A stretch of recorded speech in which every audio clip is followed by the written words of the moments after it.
We are live. Good evening. Good evening. Let me put my brother on because we got something wonderful and powerful here today. Oh my goodness, my goodness, my goodness. Fred, Uh-huh. how you doing? I didn't want to show her yet. I don't want to even show her yet. Good. Just me and you right now. We're gonna hide her. Okay, great, Just me and great. you. Just me and you. Let me have control. You took control from me? Yeah, I've already sent controls over to you, so you can go over. You got controls. All right, all right. You took control because I didn't have her. Let me see. I got it at me. All right. Great. Okay. And next time it's going to just be me and you. Hey. Good evening, ladies and gentlemen. Good evening. Good evening. Good evening. This is Spotlight on Liberian Achievers. Spotlight on Liberian Achievers. And I need you to spread the word, share it out there today. Do it, do it, do it, do it, do it. Spotlight on Liberian Achievers. And the reason I want to do this is because we have a lot of individuals in our country that are doing great things, but we seldom hear about it. And many times it is hidden from us. So today, Fred, where are you, Fred? There you go. There you go. There you go. There you go. There you go. I'm still right here. Still right Fred, here.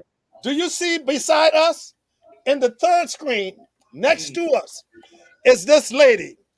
Her name is powerful. Her name is magnanimous. Her mm. name is great. She is one of the great individuals that's doing so many powerful things in our country that we don't hear enough of. We don't hear enough of. And I want to share this with a lot of people. If you're out there and you're watching, I want you to share this right now. It's a live event. We're live. We're live on the air. We're live on YouTube, and we're live on 87.5 FM in Monrovia on C. Levi Martin Ministries Christian and Educational Broadcast Network. What you got to say, Fred? Say something before I talk about this lady. What you got to say? Yeah. So, firstly, let me say it, to Leelai, welcome to the C. Lever Martin Christian Educational Broadcast. We're live on air in Liberia, and we're live on the internet. So you have people following you now. Love to say It it's was gonna me. be It was me. Go ahead. Valentine's Day, and we hope we can have a great interaction tonight. Absolutely, absolutely, Leela. I've long awaited the opportunity to have you on our program and to speak to you. And pretty much, let me put it And this way. I believe the name Lila is a Pele name. Oh, there you go, there you go, there you go. Okay, it's a Pele name. All right, all right. Now, since you say Pele, what does it mean? uh When you're looking it up, I can tell, Fred, that's not fair. Ladies and gentlemen, let me say this. Welcome to the program. I know we are live in Liberia right now. You're on C. Levi Martin Ministries. And to the right of us, ladies and gentlemen, is a wonderful, vivacious, beautiful entrepreneur of the Liberian society.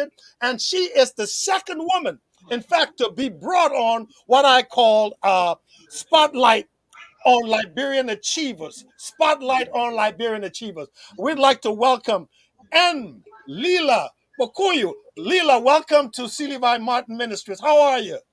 I am very well, Reverend Charles Lever Martin. It's a pleasure being in both of you company, Fred and Reverend Martin.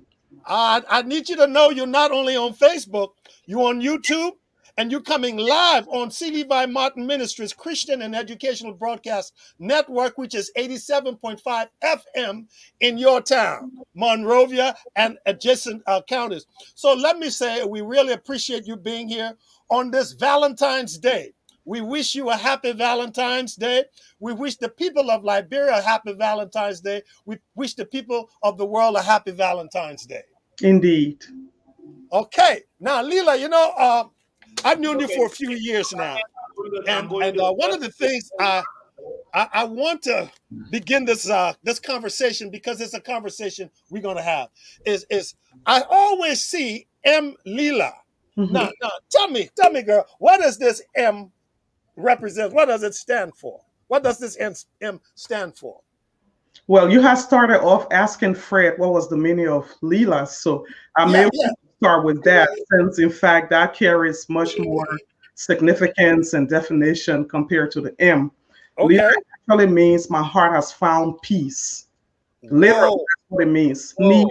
Ala. It's a Pella name, and it Uh-huh. means my heart is satisfied. My heart has found peace. Wow. Mhm. Okay. Okay. All And right. I learned something new today. honestly, the mommy is really just the mommy is really just the M is really just mommy. So there's nothing as special about it. Oh, there is something special about it because we know when we call Leela somebody is the one that's special. Leela special, but mommy special because it's a term of endearment. When we say, hey, mommy, we want something. Right.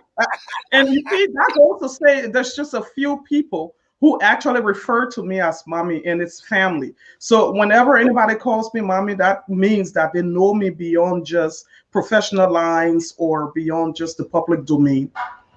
Okay, okay. Well, Leela, it's wonderful being here. I am grateful for the opportunity to have this spotlight on Liberian achievers. Now, I do this because I've looked at your life, I've looked at your resume, I've seen you in action, I've seen the altruistic, the philanthropic work you do. I see how you put yourself out there to help the least, the lost, the left out, and the left behind. And I'm asking myself, wow. I mean, she's a young lady. How does all this begin? Why don't you just tell us a little bit about your beginnings? Where you come from? Where you come from? Tell us a little bit about your childhood, your parentage, and then we will move on to where you are right now. Talk to us. Certainly. Well, I want to say thank you again, Ray Martin, because in our society, it's not often that we tend to celebrate ourselves. It's not often that we tend to shine spotlight on the best amongst us, because there is this preconceived notion that by doing so, you are trying to shine the light on somebody else. But it's only by us lifting each other up that we Amen. will all be able to grow as a society, as a people, as a whole. Because there's no way one person can go up and leave the other behind. We are not mutually exclusive. Hmm. So, with that being said, like you said, you've known me for quite some years now, and uh, I'm a Pella Lama girl. My Pella, mother, Pella Lama. You're not just Pella, you're Lama. Okay, absolutely. your parents mixed it up. Yes, they did. Okay. So my dad is from Lofa, Salaye. My mom is from Bong Sanoye, and I was born in Maigibi, and I'm, domicile in Liberia. I mean, in Monrovia, where I have, a bulk of my investments and stuff like that. But yeah, I mean, I was born just like any normal Liberian child, but unfortunately, it was during the war, and I was very young when the war started, and we had to migrate like so many other um, Liberians, during the Civil War between 1990, and 94. We had to migrate to Guinea, then to Cote d'Ivoire, which where I did my early, schooling, and then eventually we returned home, and I stayed in Bon County for some time, and then moved on to Monrovia, graduated high school, uh, and then went on to college. I got my first degree in business management and sociology, and then went on to do my master's in public administration. And then in between, I, went to China and studied at the Academy for International Business Officials, where I did international business negotiation Wow. in Beijing, China. And then I also went to Japan, where I did, some further studies in small business, strengthening of small business back in Africa, learning from the Japanese experience. And the same with Sweden and a bit in Norway and stuff like that. So just a little bit here and there, including the US here where I, became a certified med technician. So yeah, it's, a couple of, Not just not a couple. That's a lot, girl. That's a lot. That's a lot. That's a lot. Now, look, as I look at what you do and what you've been doing, uh, I cannot help but look at this thing on profile on African Youth and Women Empowerment Initiative. which is Uh, my organization. Yeah. okay, and I understand that this is your brainchild. Yes, it This is is. your brainchild. Tell me about this. I understand it's a non-government organization, an Mhm. NGO. What Yeah. does it do, and what does the Awowi mean? Talk to us about this, please. Well, it's basically the Africa Youth and Women Empowerment Initiative. My mother is a small businesswoman, and she inspired me to become an entrepreneur naturally. Because I remember back in the day when my father, who is a professor, and because of the war, could not work anymore, and we found ourselves in exile. It took business to sustain us, Mm. our family. And that's when I understood the importance of being self-employed. That's when I understood the importance of having the ability to provide income for yourself despite language barriers and stuff like that. And the only means through which you can do that is business.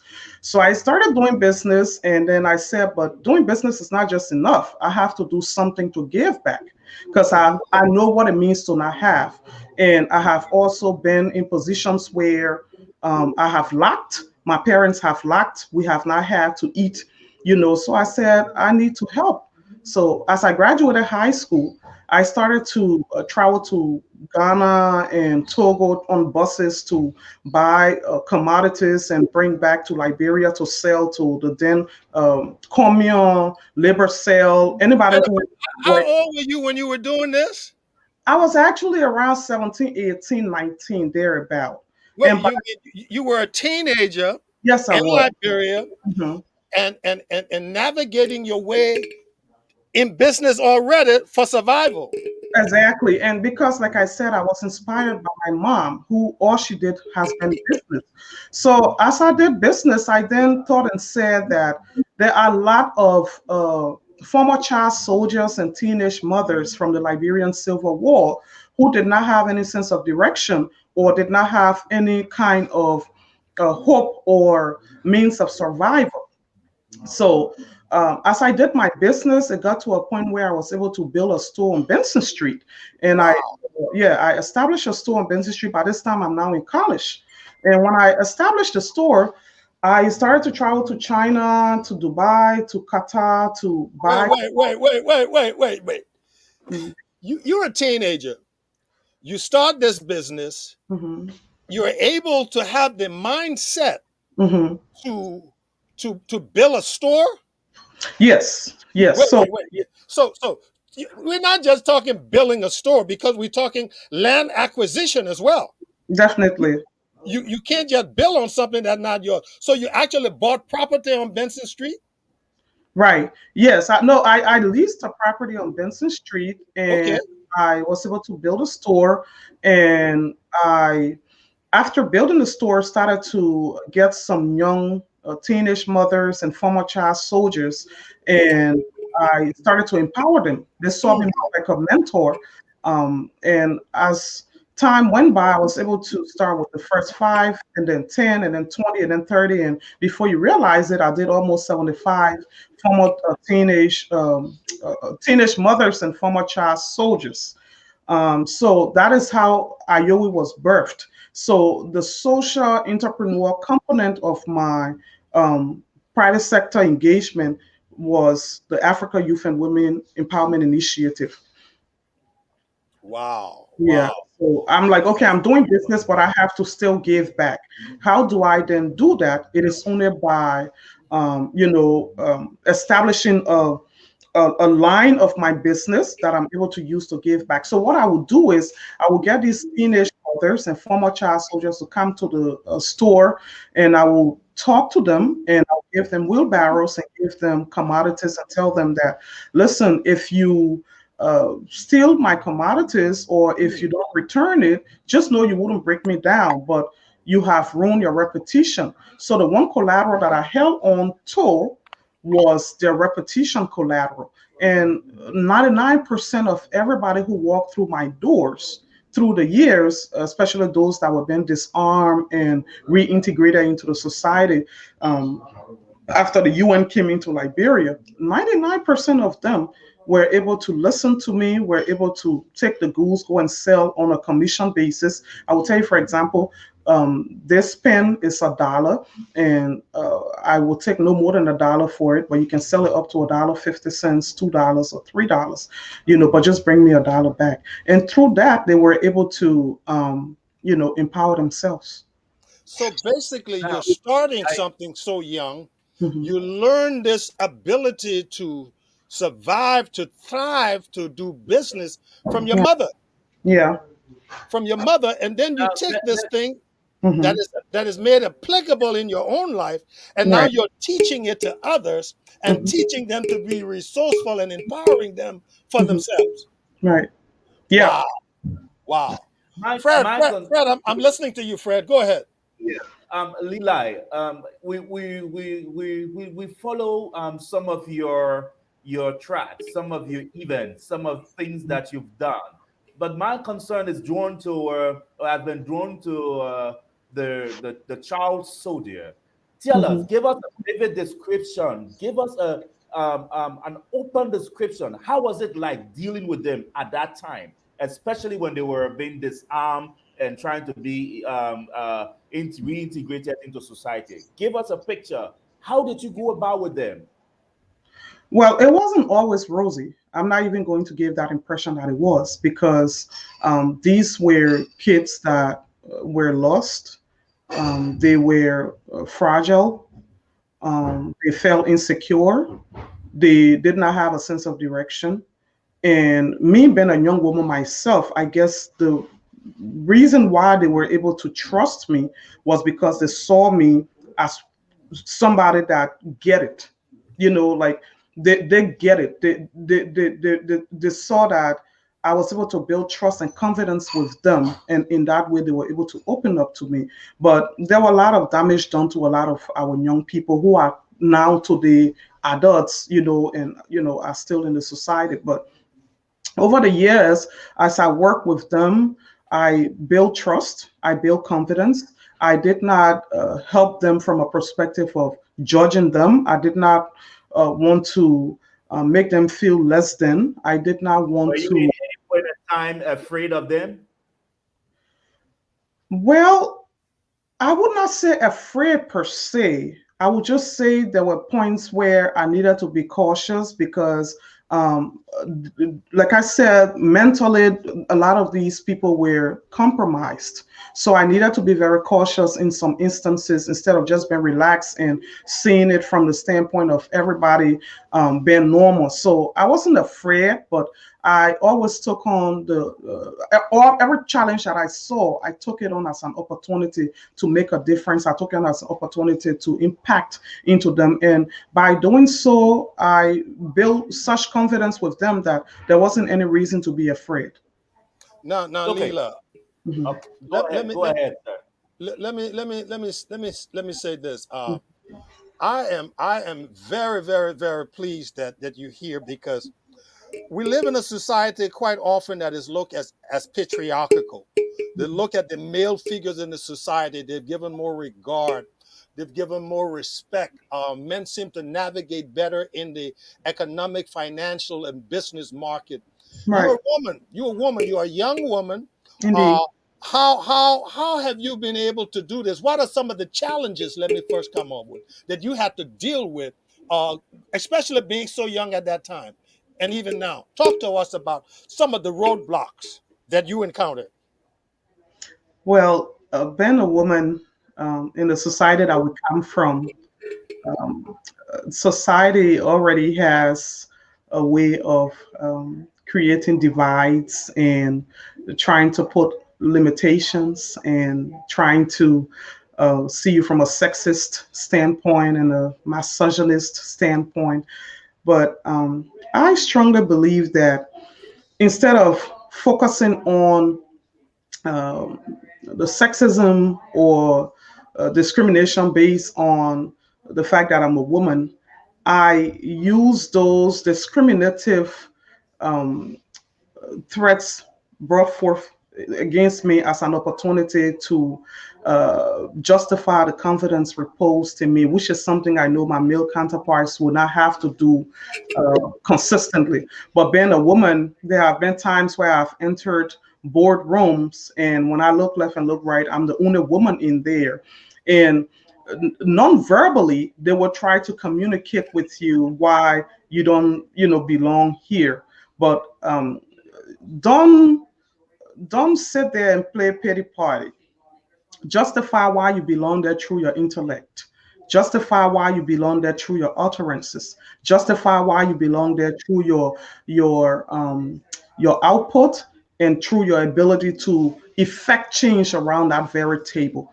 And because of that, I've never really been threatened. And all of the threats and all of the challenges and hindrances that I brought forth during my line of work and up to today's date, I tend to use it as an opportunity to let them know that I'm more than just a pretty face. Let them know that And if and, and, and that you are a pretty face, by the way. Because oh, thank I'm going to go into my next line of questioning, so these guys can stop.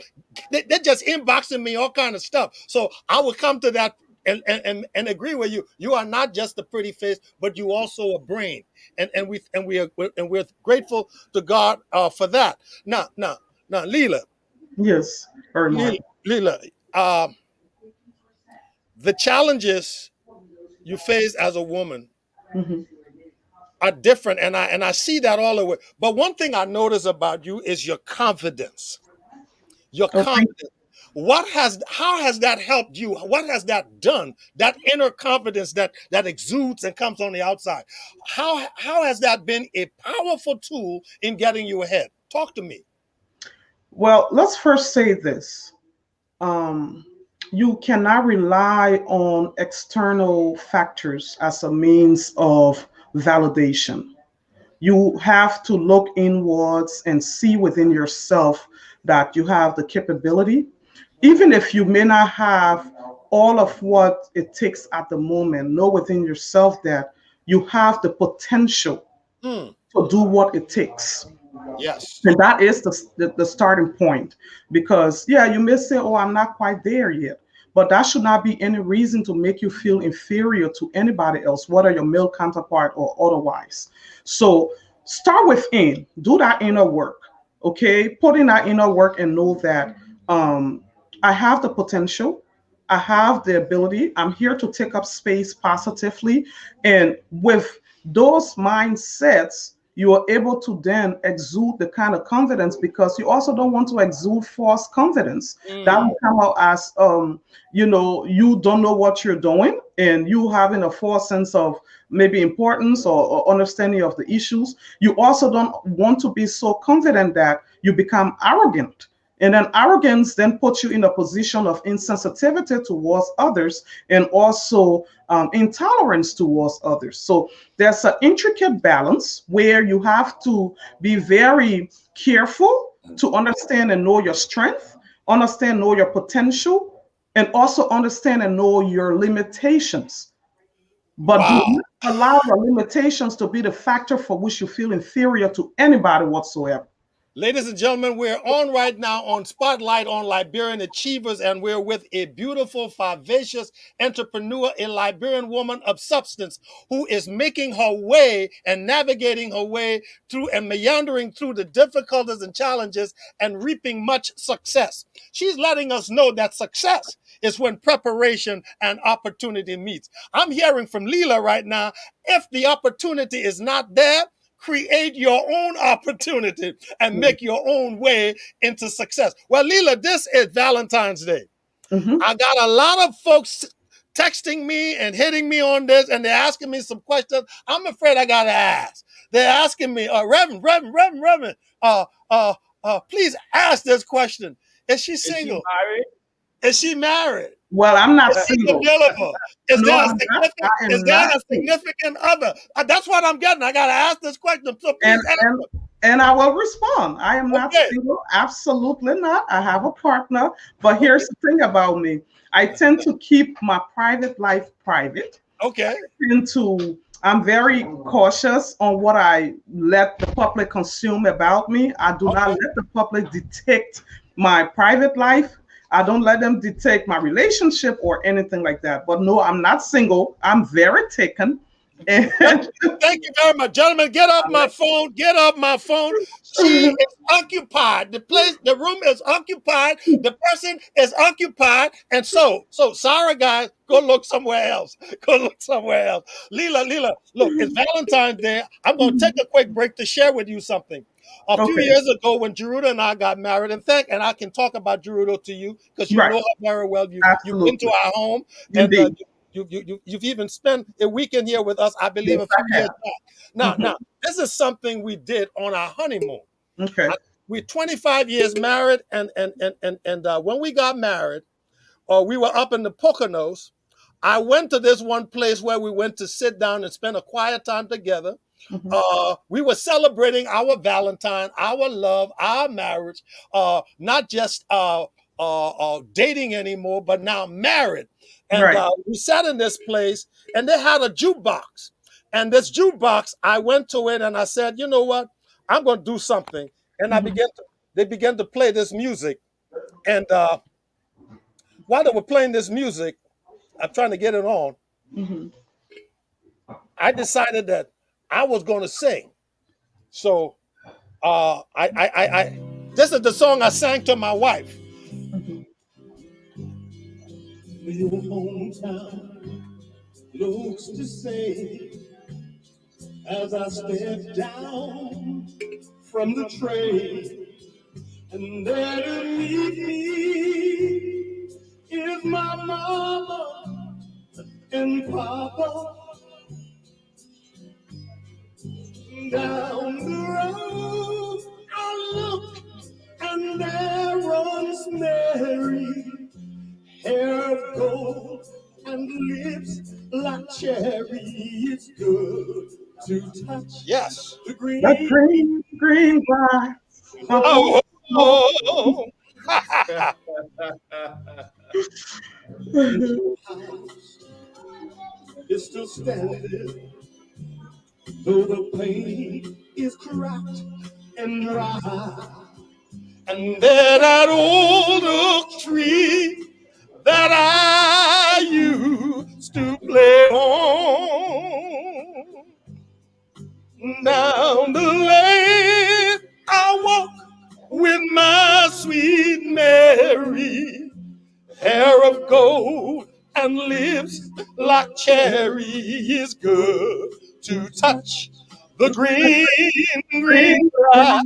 grass of home. Oh, yes, They they all come come to to me.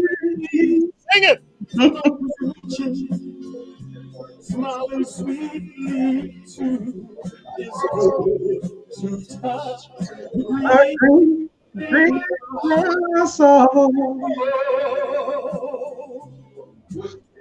Yes, I've known you and And I awake Mrs. and look Martin. around me at the four gray walls that surround me. And I realized, yes, I was only dreaming. Ah, but there's a thorn. Well, and there's a shadow falling. Mhm. Arm in arm, we'll walk the game. I'll touch the green, green grass, the whole. Yes, oh, come, they come to see me in the shade of that old tree. It's good to touch the green, green grass.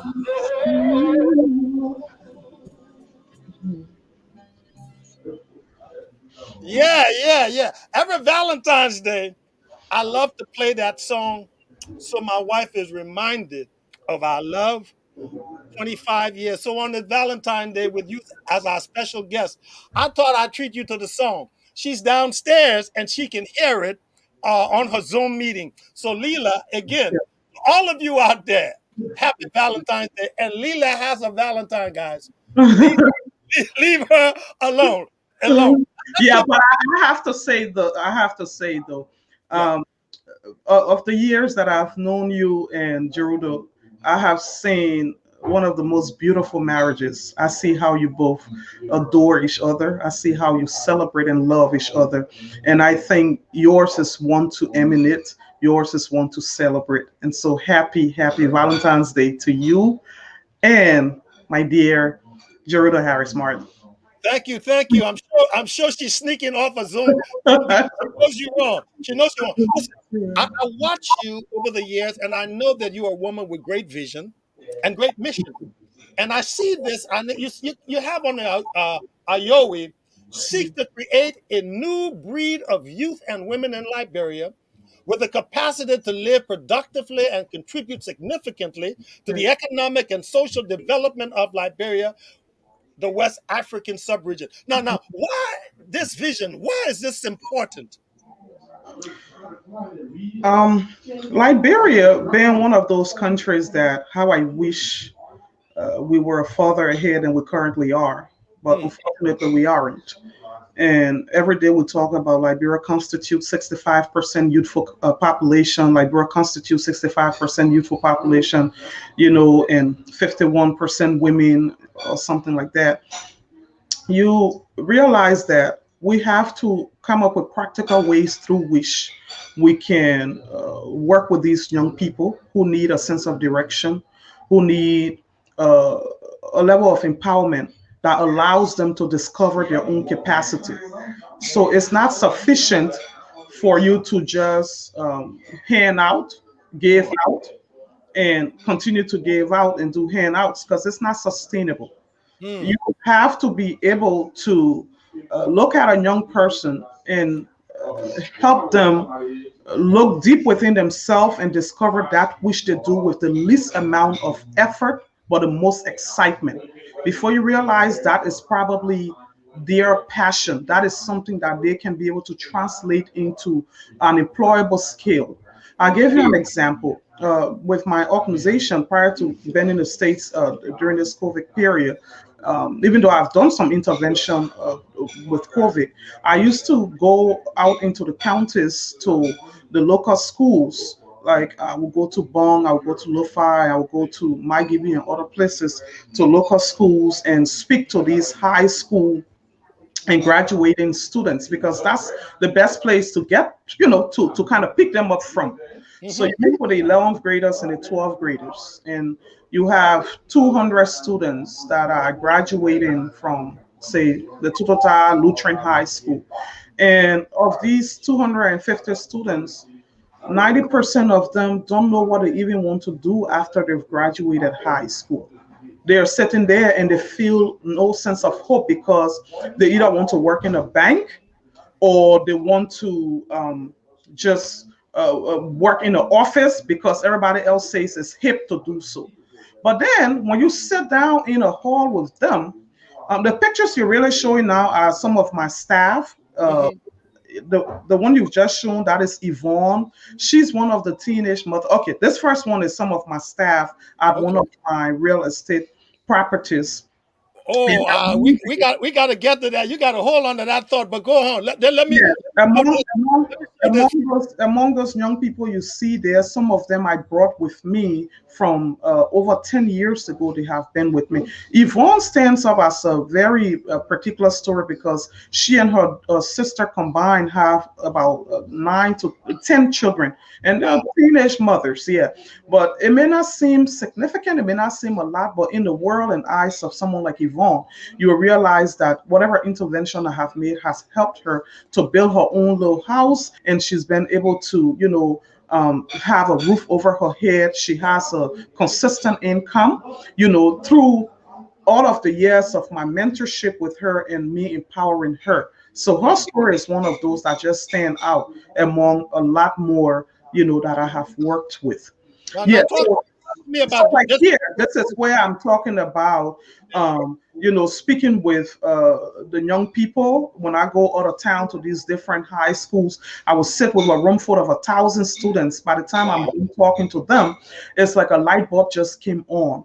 And some of them will come to me personally and say, "Oh, Auntie, oh, Miss Leela, based on everything you said, I know how to apply here. So Mm, I think I will start charging my friends then now. When they come to me to plait their hair, I will start charging them now to plait their hair instead of doing it for free. But mhm, mind you, that little Sarah little girl that came to me and told me that she would start charging these children 50 Liberian dollars to plait their hair, and eventually she's going to open a salon for herself. She did not see that as a skill that mm. can be translated into business. So my thing is, doing business is also a profession, and I want us to normalize that in Liberia. I want people to see that when you're a business person, you're a professional person. You have a Wow. profession. You don't Leela, necessarily. Leela, that is why it's so important, and that is why we're doing this spotlight on Liberian achievers with you. Mhm. The first person we did it with was Nikita Ricks, who is Right, now a member of the House of Representatives in right. Colorado, a Liberian girl, beautiful and doing so much just like you are. She's Yeah, doing it in I'm a friend Colorado. of her as well. Yeah. You guys are friends? Yeah, I mean, she's a dear sister. I'm extremely proud of her. It, After she won, I mean, we spoke. I publicly congratulated her, called her privately, and yeah, I'm just very proud of her. That's just an indication that there is no limitation when we focus on our potential and really work towards it. Naquita is one of those shiny examples. I'm and just what proud. one of the things that grabbed me that Liberians need to learn to do is something you just talked about. Mhm. For me, why it's important to talk to you is because you are a source of enlightenment. A source where, literally, as you put it, the light bulb goes off. Because many of us have hobbies that can become businesses. Right, We have skills that we can monetize. right. We have ideas Hmm. that can grow into a massive reality in terms of the dreams that we put around this if we can find a way to maximize our skills, our abilities, our hobbies, our dreams, and find a way that it can support us and give us a better lifestyle. From Right, from plaiting hair to getting your own saloon, right. huh? From Yeah. from So, from starting your market to mhm. building, putting up a building and putting other people to work. Right. And to be honest with you, I'm not saying it's entirely simple, but to start, it is as simple as that. And so Mm. I don't just stop with these young kids that are, say, former child soldiers and teenage mothers. And I also was able to empower a lot of those affected by the Ebola epidemic back in 2014, especially some of the physically challenged, women who lost, their spouse or their kids or something during the Ebola epidemic. I was able to help them, but yeah, it starts small. We don't always have to have these grandeur plans because it may never pick up. Be Mm. practical, be realistic, and be and and begin where you are. begin from where you are. Begin Begin where you are. where you That's are. the best place to start. Right. Right where you are. Now I'm looking at your program focus. Uh uh you got youth and women economic empowerment. You've talked about that.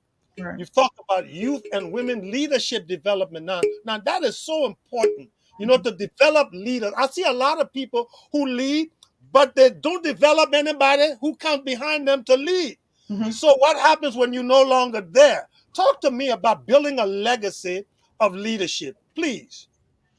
Well, I've always said this: a good leader is one who metamorphosize into several other leaders.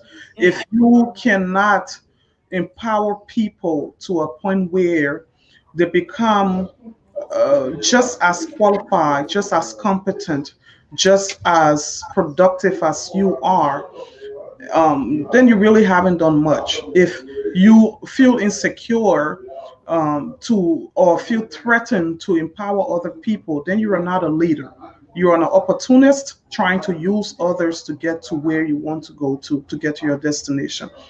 So So good leaders build leaders. good leaders metamorphosize into other leaders. Good You know, leaders you build know who was a great example of this leader, Leela? You know who was a great example of this? who Jesus Christ.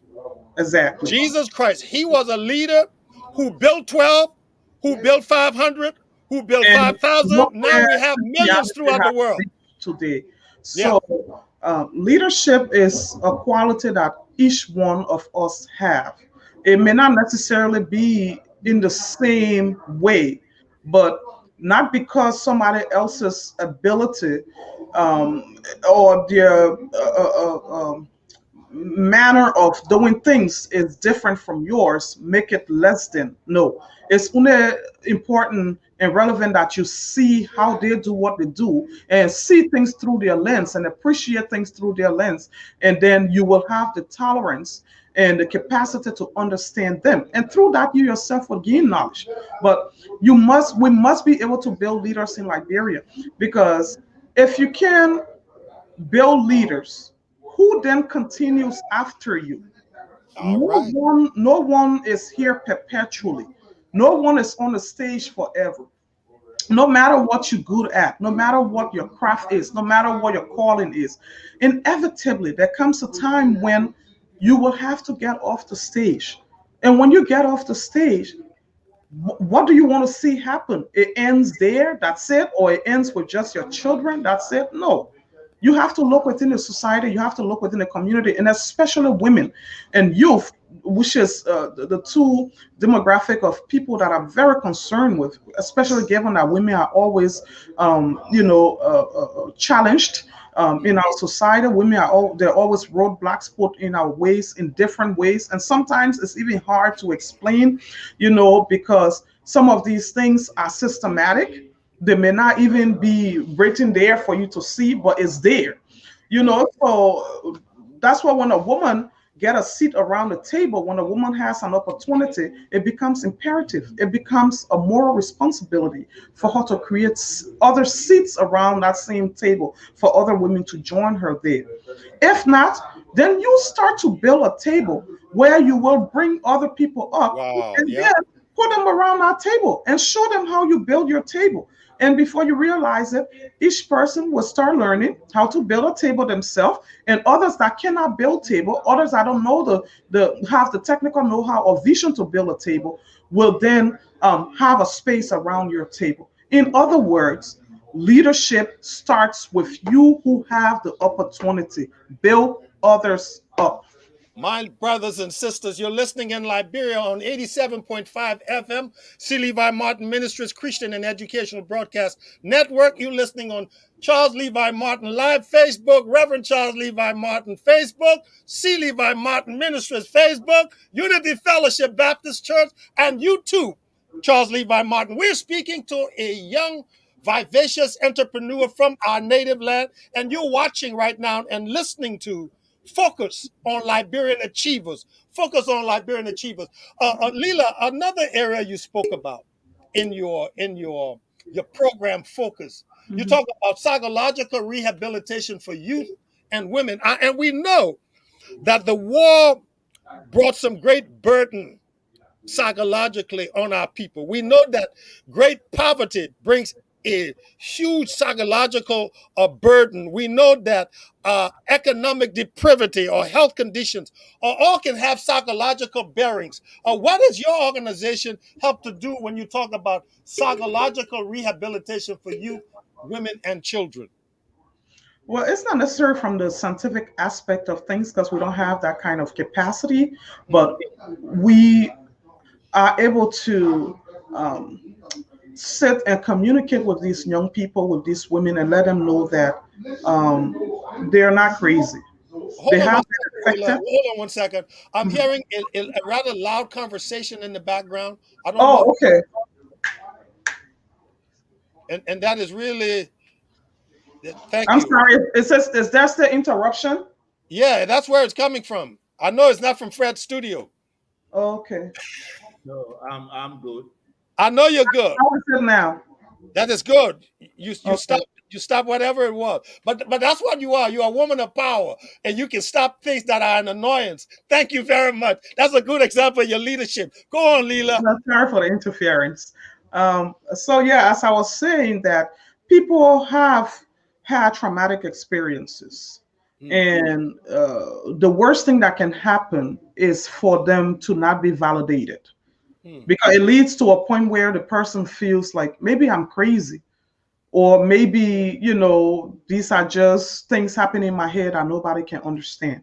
When you have a conversation with a young woman who have been sexually molested, who have been compromised over the years, who had her first child at the age of 14, 15, and have no sense of purpose and have no understanding of how, as a woman, she's supposed to be dignified, and how she's supposed to understand the importance of dignity in labor and stuff like that. She goes about just conducting herself how she has been treated. Okay. And you want to not start from a point of judging her. You want to start from a place of understanding her. You want to start from a place of seeing things from her point of view. You don't want to go there from a judgmental perspective. You want to go there from a place of empathy, from a place of understanding, from a place of um, realizing that society has burdened these people not by their own not by their own request, not by their own desire, but because of some of what we've been through. Society has burdened them with these psychosocial issues that a good place to start from is having a conversation with them. And then that will then determine the extent to which they will need help and the kinds of help that are required. But in Liberia, we are not very focused on mental health. And that is an area that I think that needs to be looked at if there are other, philanthropic organizations and stuff like that, because everything starts with the mind. If you're not in a good head space, you cannot function. If you're not in a good head space, you cannot grow. If you're not in a good head space, you cannot learn. Now you're You know, preaching, Leela. Now you're preaching. Keep preaching, girl. yeah, so, I'm enjoying that. you have to understand the significance of having people in the right state of mind, regardless of the circumstances that they have been through. So I try to do that, as far as my efforts with the African Youth and Women Empowerment Initiative. Thank you so much. One of the things that when I was on another program that I was quite concerned about, and because I found this, well, we have a pandemic in the world, but in Liberia, this particular thing I consider an epidemic, and that is rape. The Yeah. rape of our young women, in fact, the sodomization of even our young boys. And many times it's done by individuals, sometimes, not many times, but there's sometimes it's done by foreigners in good economic, financial situation. The rape is done many times by family members or people in our society who are economically strong. What is your viewpoint on all this raping? Because at one point, I was with, I think, a minister of gender or something, and they talk about in that period there was over about 1,000 rape reported. What about the many not reported? What's going on with this rape thing? And tell me your own take on it, please. The issue of rape cannot be politicized, first and foremost. It's Okay. not a question of politics, and no one is immune to it. If anyone have a child, anyone has children, like you said, both boys and girls, your child could be compromised, and compromised in ways that will haunt them for the rest of their lives. Compromised to a point where for the younger girls, it even affects their entire reproductive system, and their health issues associated with these rape cases that leave these young girls, young women so destroyed. Rape has to go beyond the question of politics. Liberia, Madame Sirleaf administration, she tried as much as she could to strengthen laws that will help scare people away and stuff like that from continuously abusing young women and girls. Our administration have come and tried to do the same. But I just think that there has to be some affirmative action put into place. So affirmative that it no longer become an issue of debate in the event that rape happens.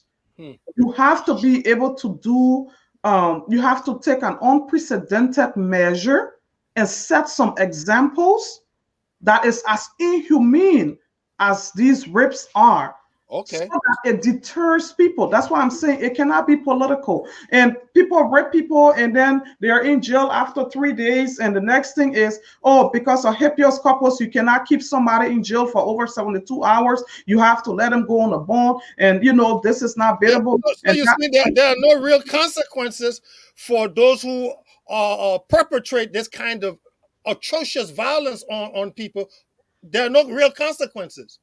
Well, I feel the consequences are not sufficient Aha. to deter others. There Okay. are consequences. There are, things on the books here and there, but they are not sufficient to entirely deter people from molesting our children and sodomizing our boys. It's not entire, and it's sickening.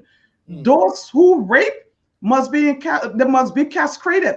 Wow. Yeah, Yeah, hold it. yes, Y'all yes, hear it? I said that. They That's must the be women's take castrated. on this. That's the women's take. They ought to be cut. Yes, They ought because to be you know cut what?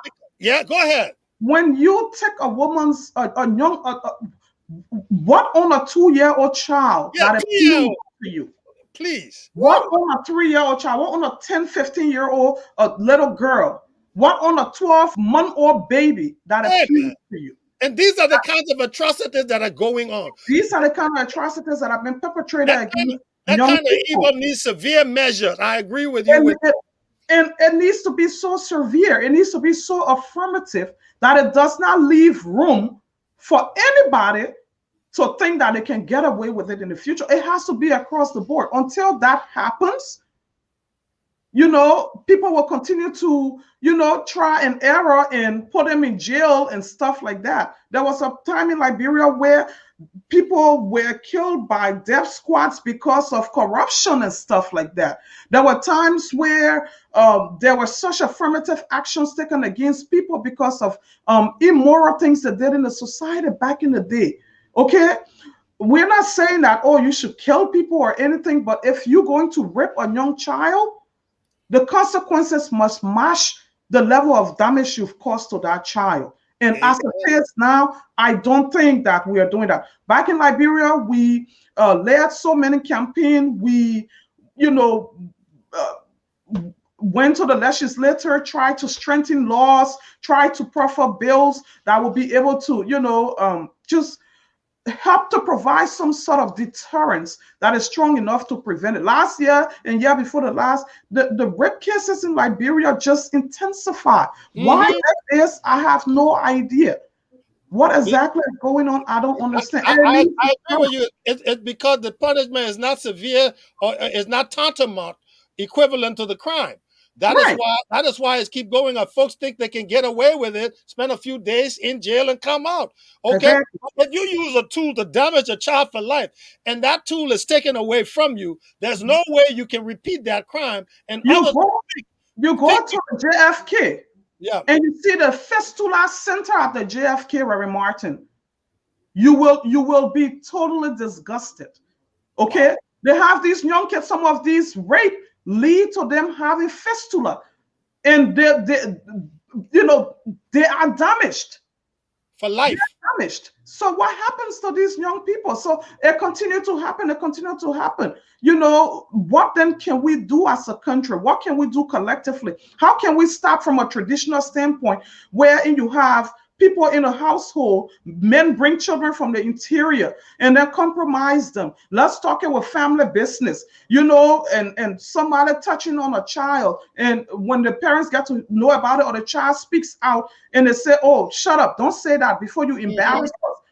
We need to educate ourselves. When you shield a rapist, you are perpetuating the crime. You are perpetuating the crime. And in addition to that, you are also a facilitator. Correct. Wow, ladies and gentlemen, we're talking to Leelai, and she has quite a voice, and she's not shy about letting you hear it. She's not shy about speaking. She's a powerful woman, and I want to just take a moment to give a word on what we do at C. Levi Martin Ministries. We are a program that has now a radio station, 87.5 in Monrovia and counties adjacent, and we want to bring the unadulterated truth. We want to bring people with a mission and a message. People are doing positive things in our land who are making a positive difference, who are not depending or waiting for government to do things, but are picking up themselves and others and leading the march to a glorious future for our nation. Today, we have Spotlight on Liberian Achiever. We have Leelai Kpukuyou. And Leelai, I am glad we have you on because we want to let you know in the audience listening that coming next Sunday, C. Levi Martin Ministries Christian and Educational Broadcast Network is doing a special fundraiser to buy better equipment, to equip our studio, to equip our staff, to be able to have an ongoing program 24 hours. We've spoken with our board. They've given us the go ahead to do a fundraiser. And this fundraiser is going to be next Sunday here, Eastern Standard Time, in the eastern part of America from 2 till 4. In Liberia, it's going to be from 7 till 9. But who do we have? We have somebody like this lady right here. There you go, Mayada Famule. Mayada Famule will be one of our singers, one of our performers, and also her brother, Boyka Famule, will be on. Boyka Famule will be on with his acoustic guitar. We will also be having Margaret Wallerick Stoddard. She's a violinist, a virtuoso in violin. We will be having what I call the Nightingale of Liberia, Nimba Burr. Nimba Burr will be on. She will be singing and lifting up the voices. And we want you to come, folks, from wherever you are, take a front row seat next week, right here on C. Levi Martin Ministries, right here on our Facebook, right here on 87.5 FM. We want you to be there. And my son, your Eugene Lorenzo Levi, he's going to be the master of ceremonies. And folks, you've seen the flyers, and there's a GoFundMe. We need you to go there and help support this work. Go there. It's right there. It covers the whole gamut of artists and stars that will be performing, including my daughter, Charlize Levine, your niece, Leela, who is now a student studying dance at Hofstra University. Who I am incredibly proud of. Thank you very much. She had put together a dance entourage that would be performing for this event. We will also have Terrence Brown and Henry Mamalou and Charles Neal and Alfonso Blamo, and recording artists from Paris.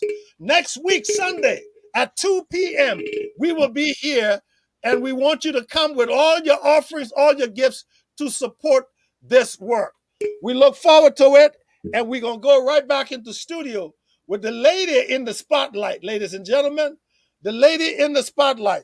And we call this Spotlight on Liberian Achievers. Spotlight on Liberian Achievers. Let me see what Brother Fred, where is Brother Fred? Yes, she is. Yeah, oh, yes, another gorgeous picture of her.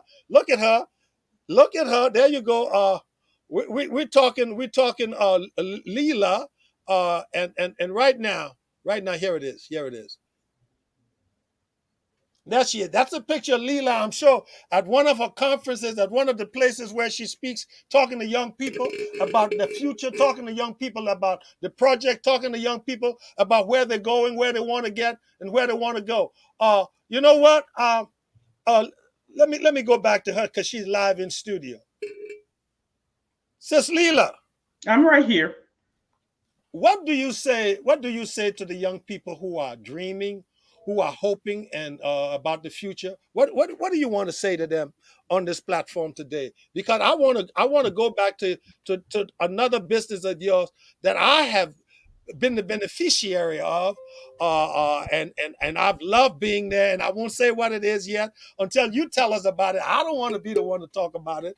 I want you to talk to us about it. But what do you say to the young people right now before we go into that? There is still hope. Wow. All is not lost. These are incredibly difficult times.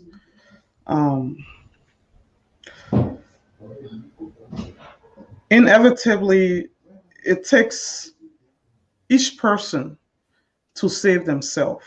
You have to push through. You have to push through.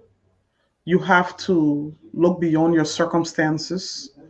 It's not easy saying it. And I know somebody will say, oh, yes, I mean, she can say that because she's comfortable. She can say that because she's this. No, I've been there, done that. I wasn't born with silver spoon in my mouth. I come from humble beginnings. I've had to struggle my way through life. And because of my consistency and because of my continuous hard work, at some point opportunities avail themselves to me, which I had already prepared myself for. So, my word to the young people today is prepare yourself, mm, take up space, mm, okay? Take up space and take on initiative, no matter how small. mm, Okay, be self-motivated. mm, Look beyond the issues because you get up every day, you complain things are not going well. That's what it is. Look at last year. What happened last year is unprecedented in modern day history. None of us knew how to deal with the the entire circumstances between last year and this year. You have to be stuck, in your homes. You cannot interact with other human beings, and all these different phenomena just came from all over the place. But what did we do? We pushed through. mm, The human spirit pushed through. The entire world got shut down spontaneously. What mm, happened? We can't just continue to sit there and cry and think somebody else will come and help us. Like in the instance and of the Ebola epidemic, at the time, it was only a certain part of Sub-Saharan Africa that was experiencing this epidemic. mm, But today we are having a global pandemic. So everyone hand is full. The kind of support that we had coming in from the West, coming in from other partners and other bilateral relationship and goodwill, and stuff like that, it's not forthcoming as it used to. That goes to tell you that the question of help is taking a different form. mm, So it's time now that we start to look beyond how things have been done conventionally and looking for somebody to come and help us and look within and start to find means of helping ourselves. And I'm speaking directly to the Liberian youth that is mm. under the sound of my voice, Go especially ahead, girl. Go ahead. Speak. today, especially back home. Nobody is saying it's easy. Nobody is saying that, you deserve what you're experiencing. There could be more social opportunities. There could be more, public opportunities to benefit from. But if those are not there entirely, it's not enough to sit around. Mm. You know, Grab. you know, Leela, I'm listening to you, and certain things come to my own mind. Some of the mantra that I speak to myself to Mhm. motivate myself, to motivate others. And one of these things I say, and it's coming to mind because of what you're saying, is this: that persistence overcomes resistance. Indeed. Persistence overcomes Absolutely. resistance. When faced with a mountain, don't quit. Robert Schuller writes, when faced with a mountain, I will not quit. I will find a way over my mountain. I'll find a way around my mountain. I will find a Mhm. way through my mountain, or just stay and turn that mountain into a gold mine Mhm. with God's help. You got to be persistent and you cannot quit. And there's something else you said that I need people to listen to carefully. I hope it didn't just go over their ears. You said you need to be consistent. Right. Consistent. That's the word you use. Some people start something and it don't work, so they quit. If at first you don't succeed, try again.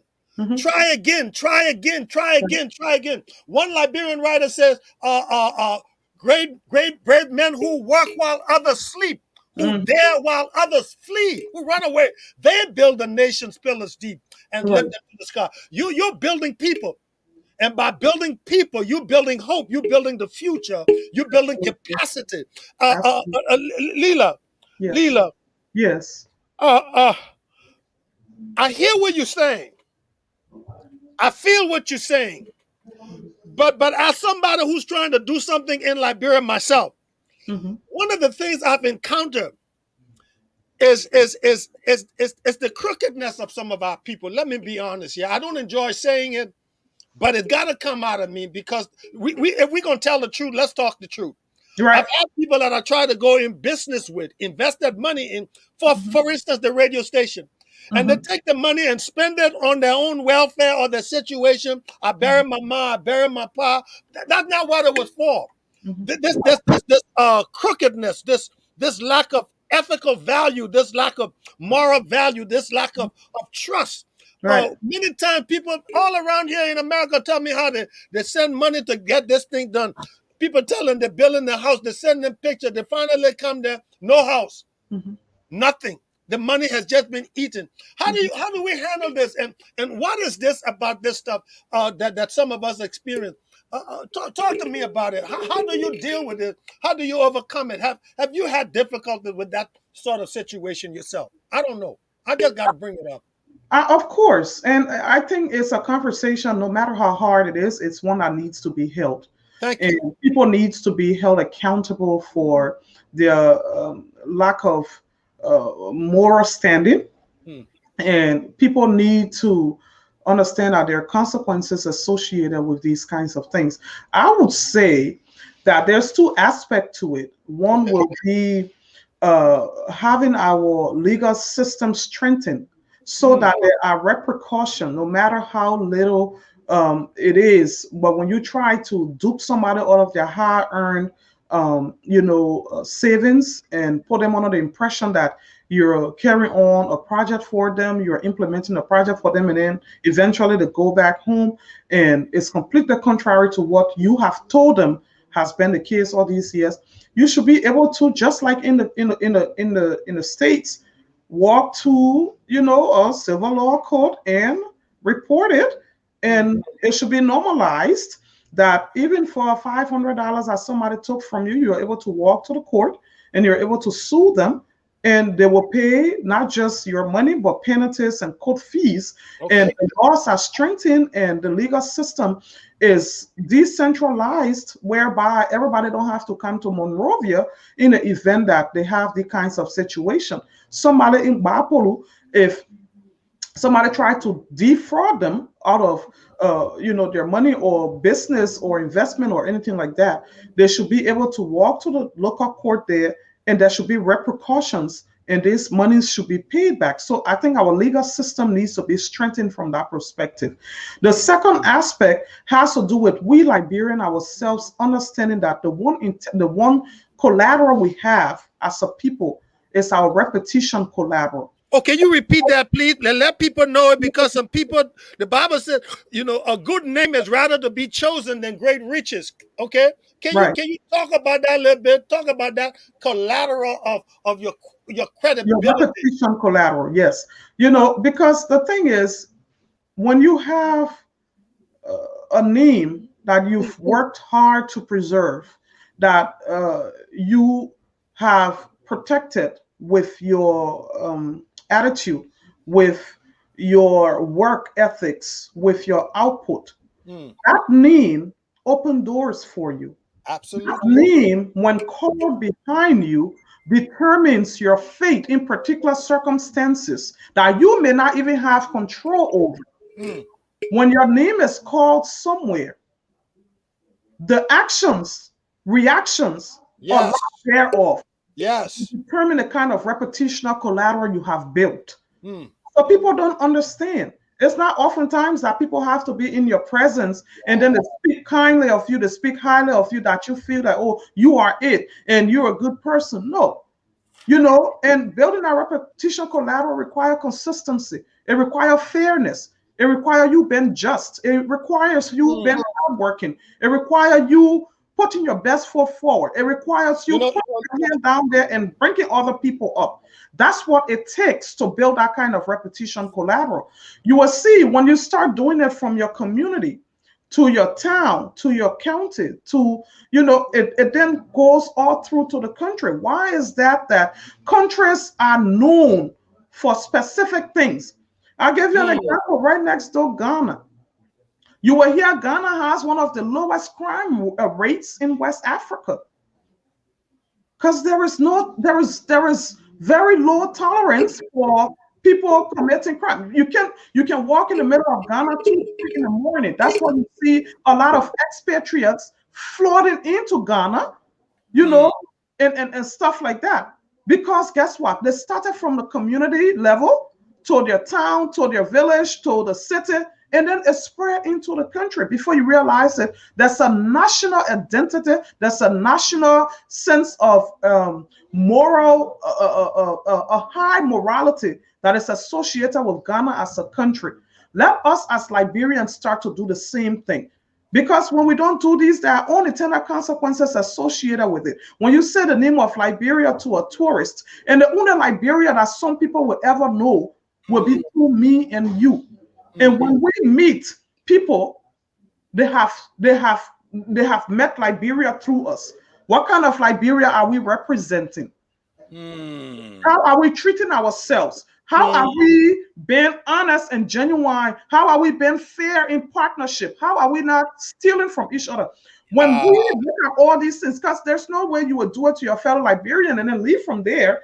And the next thing you expect is, oh, because they're a foreigner, so I will have a complete attitude. This change of attitude starts from within. It starts from how you treat your fellow Liberian, and then it extends further. My ladies and gentlemen, we're listening to wisdom here. We're listening to Leela. We're listening to Spotlight on Liberian Achievers. I'm excited to have her because she's speaking wisdom. She's speaking truth. She's speaking truth to our nation, speaking truth to the individual. And you know, Leela, we sing a song in church. It says, there's something about the name Jesus.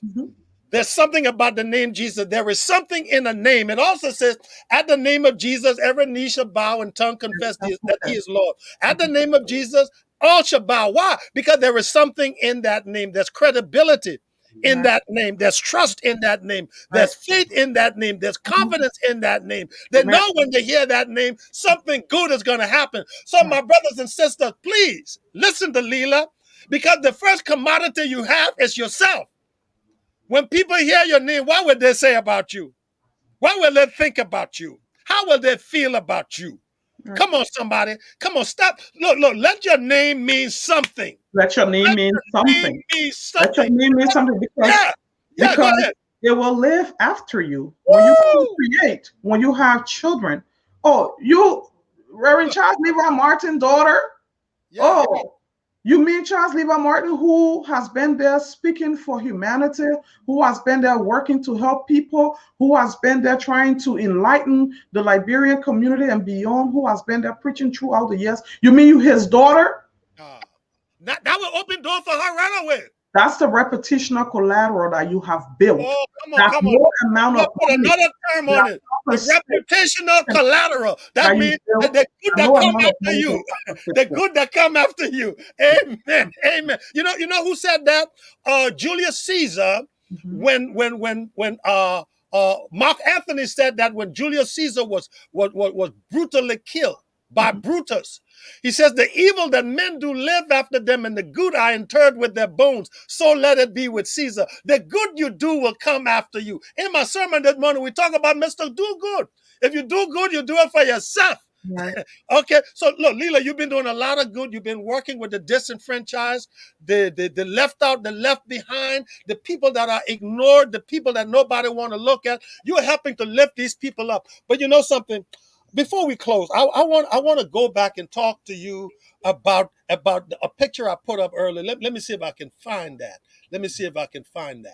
I want to find this, and it's under my branding. Here we go. You were talking to us. You were talking to us about your staff, right? You were talking about your staff. Now talk to me about this place. Talk to me about the vision. Talk to me how a young person like you can put up this stuff. But what am I talking about? Talk to us about it. What am I talking about, Leela? Oh, well, so I have a residential apartment complex in Liberia. It's right there on 20th Street on the land side, in the back of JFK. I mean, opposite JFK, rather. For those who know the Liberian landscape. And it's basically a residential apartment complex that I built. And I was fortunate during the Ebola epidemic to have hosted the first team of multinational doctors that came to fight the Ebola epidemic. Those that came from Nigeria, Kenya, and South Africa, and other African countries. So the place has been open ever since, and it basically caters to expatriates, people who are coming to Liberia to work, or people who are coming to Liberia on short-term businesses. They are furnished apartments, and there are 24 rooms and 12 units, each of them self-contained and fully furnished. So I tend to have a lot of folks. As it is now, we have some bankers that are there. We have some foreign doctors that are, we're accommodating now, and we also cater to a lot of Liberians that leave from the diaspora, both the U.S. and Europe and other parts of the world, that goes back home, say for a month, 2 or 3, and they need a comfortable place to stay. They don't necessarily want to stay in a hotel, but they want a comfortable, well located, secure place that they can stay, that is in close proximity to a lot of different, functional, places like supermarkets, like restaurants, like those kinds of things. So it's very well located. It's right there on 20th Street, and that's just one of my, investments. Now, Leela, I know you talking. I've had the pleasure of accommodating you there a few Yes, times. you have. That's why I want. Please tell the people the name of this place. Well, it's called the Cheeseman Courtyard Compound. Y'all write it down, folks. Write it down. The Mhm. Cheeseman Courtyard what? Compound. Compound. The Now, Cheeseman she Courtyard didn't tell y'all this. She didn't tell y'all this. Mhm. When you go there, it's private. It's gated. There is a security there. There is free parking for your car in the gated area. I'm gonna talk about this because I love it. Oh yeah, she said it's it's self sufficient. No. It's got air conditioning. Okay, it's got air conditioning. It's got internet. It's got hot running water, cold running water. Oh yeah. It's got a television. Okay, it's got refrigerator. It's got microwave. Yes, it does. It's got everything you need. Beautiful living room, dining room area. Okay, you can fix your own food. You don't gotta go nowhere, and you gotta see nobody you don't want to see. They can't come in if you don't want them in. It's private. Did I miss something, Leela? Well, that's pretty much sums it up. Yeah, and I mean, we've been very humbled and delighted to accommodate folks coming from here, and we try as much as possible to upgrade the services as often as possible. And as I speak to you now, I've just done some work with my management, and they're in the process of revamping the entire facility, and just making everything refreshed, because it's called people's business. You want people to be comfortable, you want people to feel secure and comfortable when they're being accommodated in our facilities. So yeah. Oh man, oh Mhm. man. Let me see this. Let me see this. Let me take this off. Leela, I am so grateful. I am so grateful just for the opportunity to be here with you and to be talking with you. You've won so many awards, so many achievements at such an early time in your life. How do you get the energy to do all of this? Where does it come from? Well, the energy comes from my continuous motivation by circumstances that I see people within my community faced with. I get inspired from what I see happening, the needs that I see, and because of these needs, you can rest when you see that there's needs. And I don't go out looking for these awards or anything like that. I don't do what I do looking for attention. And if you've known me all these years, if you can tell, I'm extremely private. I'm a very private person. I don't go about tooting my own horn. I do what I do, let it speak for me, and through my work, I've been able to do some collaboration with the United Nations mission in Liberia at the time, and in fact, to the extent that when the UN was shutting down and transitioning to, just having a resident coordinator now, the head of the UN in Liberia, then Mr. Farid Zarif and Yakub El Helo, we had a meeting with them, and they asked us to carry on a workshop, a symposium, to basically help capacitate and reintegrate former UN Liberian local UN workers who were being given their servant pay for all the years they have worked for, to teach them how to manage that servant pay, to let them know that there are opportunities outside of working for the UN since they were downsizing. So both Mr. Yakub El Hilo and that of Honorable Farid Zarat were able to speak to us, and I was one of the lead facilitators for the symposium that spoke to all of those UN staff and helped talk to them that you are leaving, you're probably walking away with 10, 15, 20,000 US dollars, as your servant pay after all your years of work. Look in these directions. These are different alternatives that you may want to look at. And it's through these things that these very people, based on these outputs, will then nominate you for these awards in different places. Even the UNDP has sent me to Kenya sometime in 2018. I co-led a 10-man delegation to go and ascertain the public-private partnership and how it has affected the Kenyan revenue generation, and how they've been able to 100% support the Kenyan budget through local revenue generation by providing government services and decentralizing and creating a policy of devolution throughout Kenya. We're able to go to an area called Taita Taveta, which was 10 hours away from Nairobi, where we saw services that were offered in Nairobi replicated in Taita Taveta, 10 hours road drive away from Nairobi. So you're able to go into Taita Taveta and register your business, get your tax ID, get your driver license, get your,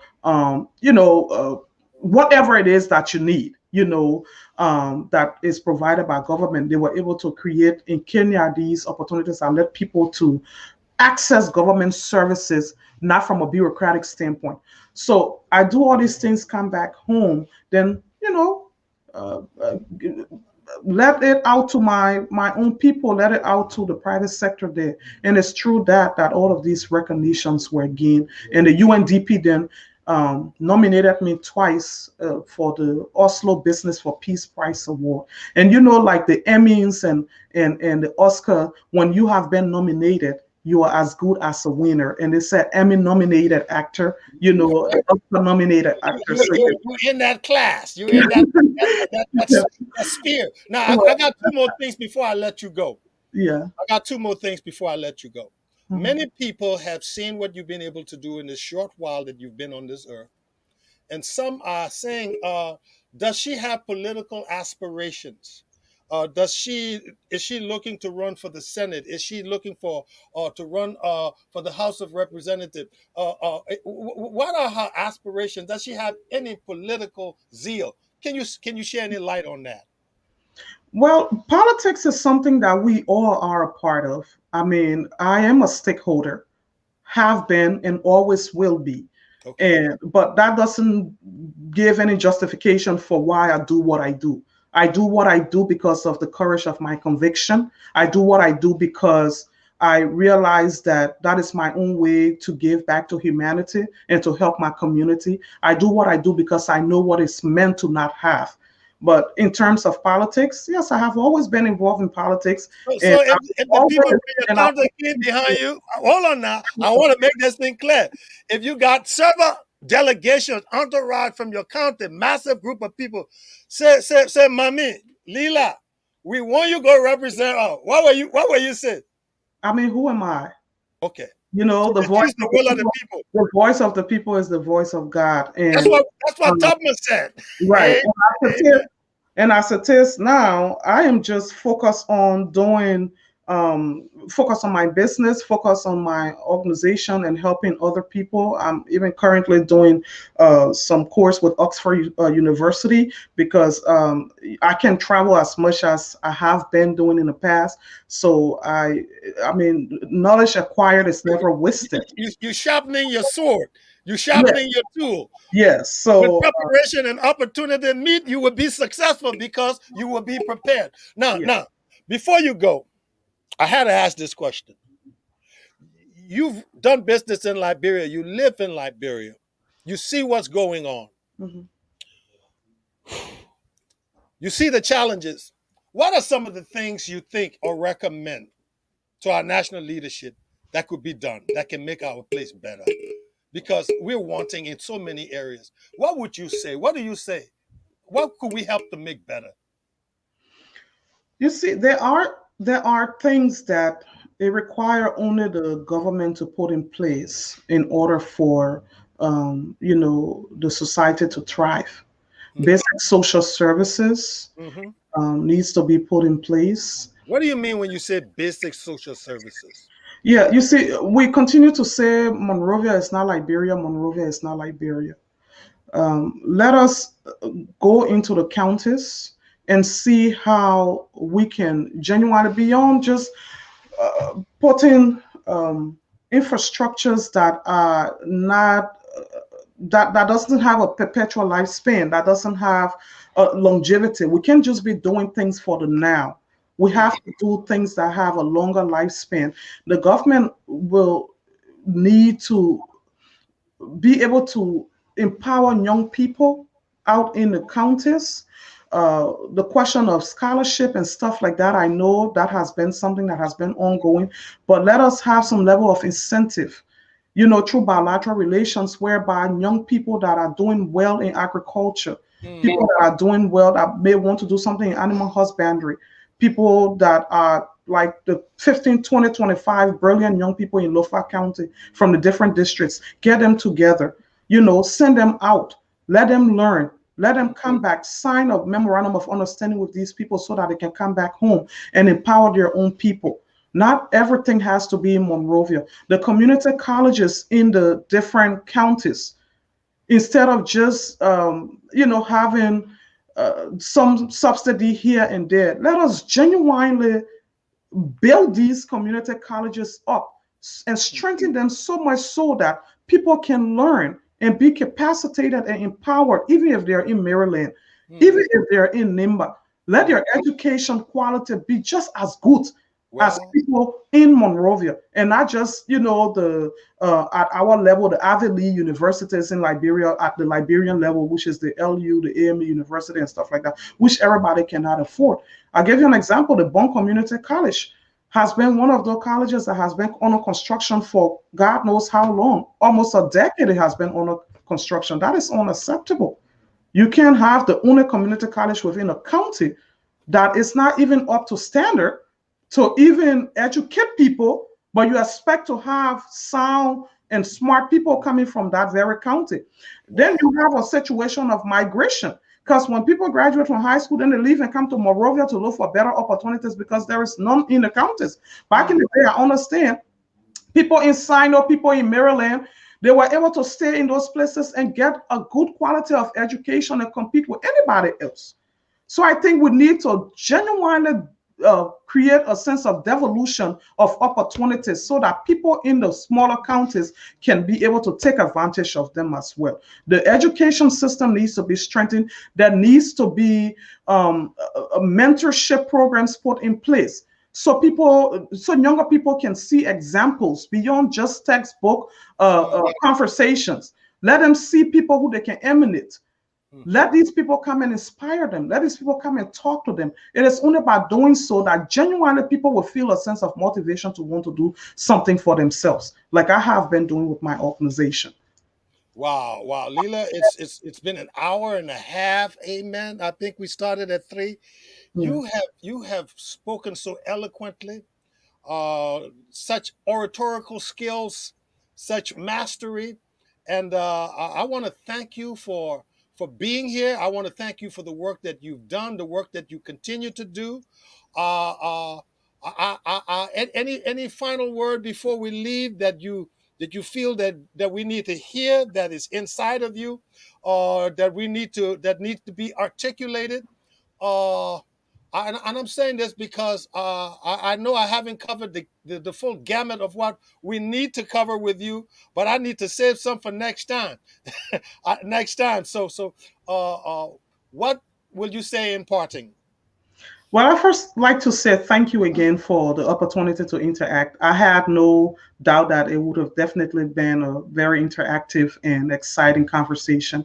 A lot more people need to come up, speak up, tell their story, and by doing so, you will inspire another person. And we also need to celebrate ourselves.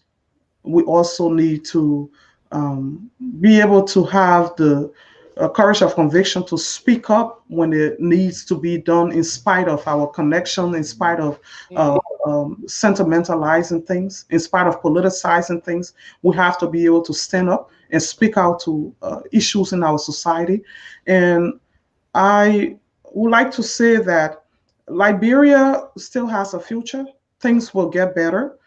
We all have to work collectively, and in the final analysis, it would take us as a mm. people to make the kind of changes that we are yearning for. The government has to do their part. The citizens have to do their part. The younger people are part of the citizen. The women are part of the citizen who have a responsibility to do their part. It's been a pleasure being in your company, Fred and Reverend Martin, and happy Valentine's Day to you all again. Happy Valentine's Day to you. Before I go, I just got a text message from Liberia from Cece Bernard. She is doing this Ghibli festival, everything Liberia, highlighting Liberian talents and skills. And certainly you are highlighted. That's why you're in the spotlight. She's texted, very proud of you. But not Okay. only her, the Liberian people are proud of you. I am proud of you. We are proud of you. We're proud to have a princess working for the progress of her people. Thank you for being on Spotlight on Liberian Achievers. God bless you, and I look forward to speaking with you continually beyond the now. We have been on I'm deeply Speak. humbled, and thanks again for the opportunity. Thank you so much. Only two women so far, Nikita Rex and Leela Kpukuyou. Those are the only two women. I'm talking about achievers. God bless you. God bless you. I'm going to Thank you stay very on with Fred. much. I'm going Bye to stay. bye. Thank you. Bye bye. Hey, Fred, don't hide. No, I'm still here. I'm still Yeah, you here. heard, you heard, you heard that young lady, huh?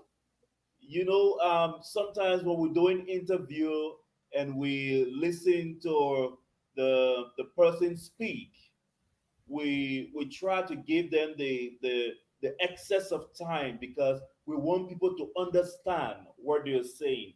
And she Hmm. just did what I really wanted her to do tonight.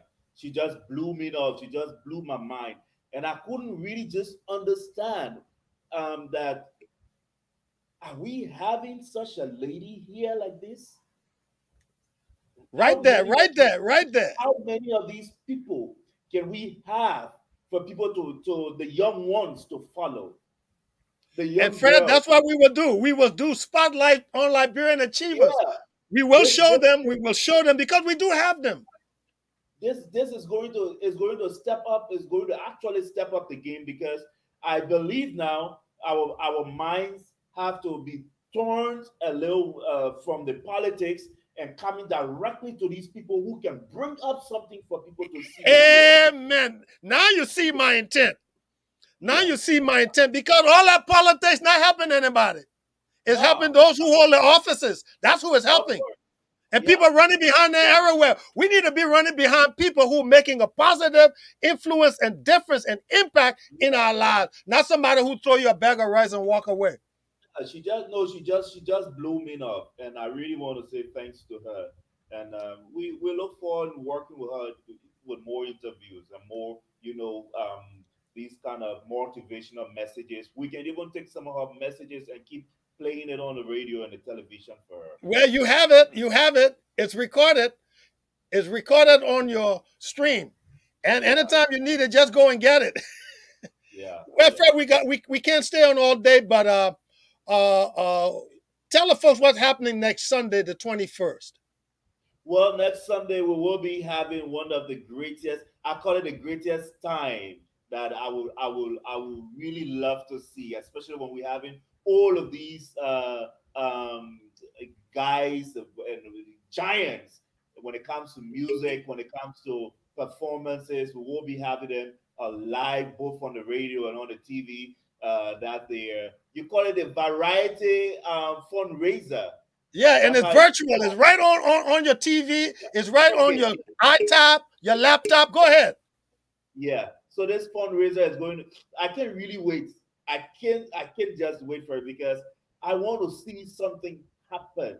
I want to see this performance, especially when it comes to the comedian. I can't wait to see her perform. Georgette, she'll crack you up, man. She'll crack you Yeah, up. She is funny. I can't really wait to see it. So, folks will be listening to the radio. It's going to be a fun time. I wish you could really see what will be happening that day, but it's going to be a fun time, and I'm going to be here trying to see if I can make my way via the internet to the USA to be able to see a fellow. Yeah, there you go. So I can't wait to see what's going to happen on that day. Well, we're Wow, looking forward to it. I'm looking that's, forward to being there with that's awesome. you. Yeah, Nimba Bird, man, yeah, Boyka Fambule, yeah. oh man, uh, Miata Fambule, oh man, Margaret Wallerick, oh, that's Nimba Bird again, and Eugene Lorenzo, and of course my daughter Charlize will be on. But Fred, I want to thank you for hosting. I want to thank you for the time on the show, and we really had a great time with Leela. We really did. Someone check your comment down there. Oh, Someone let me go. I'm not looking at comment at all. What Chris they is say? asking a question. Where is Leelai from Bomb? Chris Oh, but you slept. told her, Lila, you told her that's a Pella name, right? Yeah. Yeah, Yeah. yeah. She's a Pella girl. She's a hardworking Pella girl. She took from doing her market to putting up a building to putting up an apartment building to You working know, with youth all over the country. I have many questions to ask, but Well, we will have you do the interview next time. when I heard Or her we reading, will parlay the questions. the human story, this kind of story, when it comes up to the public, people get challenged, people get moved to really see themselves into this thing. And I want to thank you for making the contact to and bringing her up on the platform on the radio on today. You know who we will be bringing on next? We talked Yeah. about it the last time, so you can actually, and he will be bringing some spotlight, a highlight from the movie Murder in the Cassava Patch. Okay. We Yeah. Great. we were able to Great. meet with him, Urel Francis. Like I said, the lead actor in that was my son Eugene. He Yeah. flew to Liberia with Barney Keller, and they did the movie Murder in the Cassava Patch. Are we going to bring it back? See if we can sell it as a fundraiser on the program. But it's back, and we want to hear his story.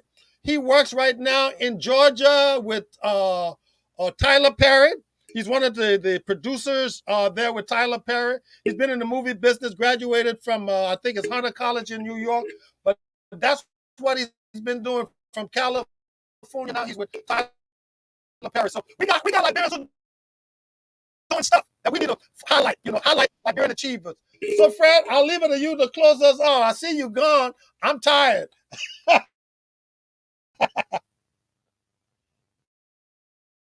Oh, I guess Fred left me to talk to you until he gets back. Ladies and gentlemen, we do have all the talent in the world. What we need to do is showcase them. So we will try to do on Saturdays is do a spotlight on Liberian achievements. We're very happy today to have had M. Leelai Kpukuyou, who spoke to us extensively from her grassroots humble beginnings to where she is now as an entrepreneur, a CEO of an NGO, the many multiplicity of things that she does for the benefit of the people in Liberia. So we want to thank you again, Leela. We want to thank all of you for watching. I'm going to, as soon as I can get in studio, sign off. But I want to remind you all to be here next Sunday at 2, right after our regular service next Sunday at 2 for the virtual variety fundraiser with Yada Famula, Waika Famula, Nimba Bird, Alfonso Duncan, Henry Mumma, Terrence Brown. I believe we're going to have Tar Harris. I believe we're going to also have CC Bernard. But all this stuff is in the works, amen. And we're looking forward. We're looking forward to making sure that it happens. My name is Reverend Charles Levi Martin. I love being with you guys. I love what we do. We played earlier my song, Green Grass of Home, that I dedicated to my wife on Valentine's Day. I wish all of you a happy Valentine's. I must go, but my time is up. But I'm not up. And so, ladies and gentlemen, thank you for watching. This is Reverend Charles Levi Martin signing off. Reverend Charles Levi Martin, I love you guys. See you for my Wednesday evening Bible study. I do hope to have Sam Jackson for History in Liberia. But next Saturday, you will have members of my board as we preempt the show on Sunday.